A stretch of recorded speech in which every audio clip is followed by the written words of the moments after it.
कलयुग में भवसागर को पार लगाने वाले दो ही हैं, नाम चाहे कृष्ण कहो या राम।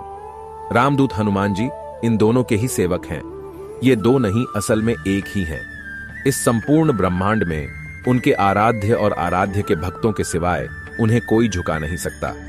आओ जानते हैं महावीर हनुमान जी के संबंध में 5 अनसुनी बातें।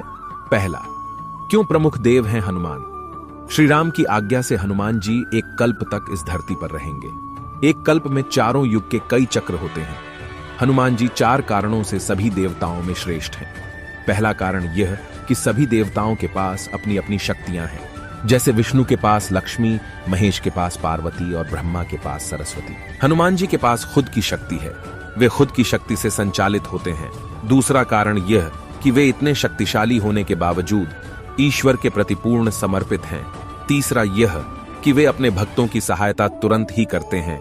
और चौथा यह कि वे आज भी सशरीर हैं। इस ब्रह्मांड में ईश्वर के बाद यदि कोई एक शक्ति है तो वह है हनुमान जी। दूसरा, गंधमादन पर्वत। कहते हैं कि हनुमान जी नेपाल तिब्बत सीमा पर स्थित गंधमादन पर्वत पर रहते हैं और वे वहां पर रहते हैं जहां पर रामायण का पाठ होता है। जगन्नाथपुरी की रक्षार्थ वे वहां पर भी विराजमान हैं। तीसरा, हनुमद रामायण। सर्वप्रथम श्री राम की कथा भगवान श्री शंकर ने माता पार्वती जी को सुनाई थी। उस कथा को एक कौवे ने भी सुन लिया। उसी कौवे का पुनर्जन्म काकभुशुंडी के रूप में हुआ। काकभुशुंडी ने भगवान गरुड़ को कथा सुनाई थी, परंतु वाल्मीकि रामायण से पहले हनुमान जी ने रामायण को एक शिला पर लिख दिया था। हनुमान जी ने एक शिला पर अपने नाखूनों से लिखी थी। यह हनुमद रामायण के नाम से प्रसिद्ध है, परंतु बाद में उन्होंने वाल्मीकि जी की निराशा को देखते हुए इसे समुद्र में फेंक दिया था।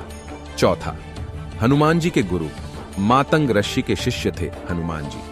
हनुमान जी ने कई लोगों से शिक्षा ली थी। सूर्य, नारद के अलावा एक मान्यता अनुसार हनुमान जी के गुरु मातंग ऋषि भी थे।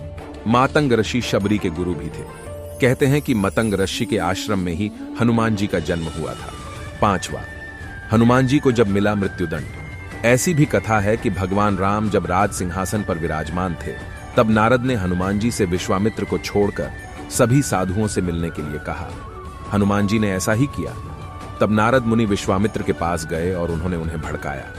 इसके बाद विश्वामित्र गुस्सा हो गए और उन्होंने इसे अपना अपमान समझा। भड़कते हुए वे श्री राम के पास गए और उन्होंने श्री राम से हनुमान को मृत्युदंड देने की सजा का कहा। श्री राम अपने गुरु विश्वामित्र की बात कभी टालते नहीं थे। उन्होंने बहुत ही दुखी होकर हनुमान पर बाण चलाए, लेकिन हनुमान जी राम का नाम जपते रहे और उनको कुछ नहीं हुआ।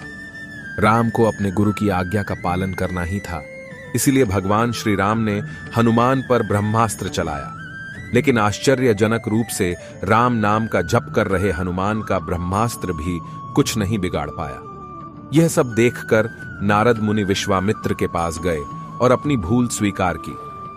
तो बोलो जय श्री राम।